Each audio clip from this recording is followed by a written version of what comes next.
সালামু আলাইকুম প্রিয় বন্ধুরা, আশা করি সারা ভালো আছেন। এই মানুষটা হুজুরডে জাবির হোসেন হুজুরডে ফোন করিয়া দমকি দের যেন থানার উপরে হে কেস করতো। তো কিয়র গরমাই তুই দেখাইতে রে? তোর যে 1,50,000 ফলোয়ার্স হয়ে গেছেন ওটা গরমাই দেখাইতে নি। ডাক দিয়া দেখ একজন তোর লগে হইতে নাই, আর হুজুরে যে ইশারা করেন গোটা মুসলিম সমাজ থানার লগে খাড়া হয়ে যাব। আর আমরা শরীরে যত বিল রক্ত আছে আমরা হুজুরের লগে আছি তোমরা বিরোধিতা করতে। তোর আফন মেল হইয়া তুই ফেসবুকের মধ্যে ইয়া মানে বদমাশি করতে, ফেসবুকের মধ্যে ইয়া তোর আফন মেল হইয়া ইয়া তুই ভিডিও বানাইতে, গান্দা মেসেজ সমাজত দিতে, তোর শরম লাগেন না নি? তোর শরীর চামড়া নাইনি রে গুলাম? ওটা বাদ দিয়ে আবার সময় আছে, ঠিক হয়ে যা।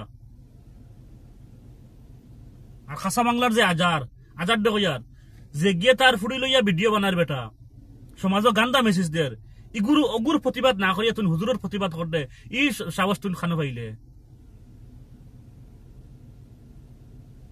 আমি কই তো কই মানে তোর ফুরতা যখন খাওয়াইয়া তুই ফালিত রে, এগুন হারাম খাওয়াইয়া ফালিত রে। কারণ তুই ফুড়িন না চাইয়া টেকা রুজু করতে, জুয়ার এডভাইস দেস, গেমের এডভাইস দেস। এখন আইয়া হুজুরের ফুরে আইয়া তুই ভিডিও বানাইতে রে, ই সাহস তুই খানো পাইলে। সময় আছে ভালো হয়ে যা, বুঝছিস নি?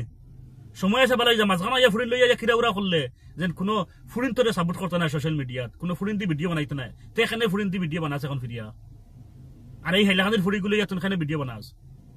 আবার সময় আছে ভালো হয়ে যা, বুঝছিস নি? তোমরার মতন মানে মানুষরে ঠিক করতে আমরা করে দিয়ে যাইতাম না। তোমরার মতন মানুষরে ঠিক করতে আমরা ইসলাম সমাজ করে দিয়ে যাইতো না।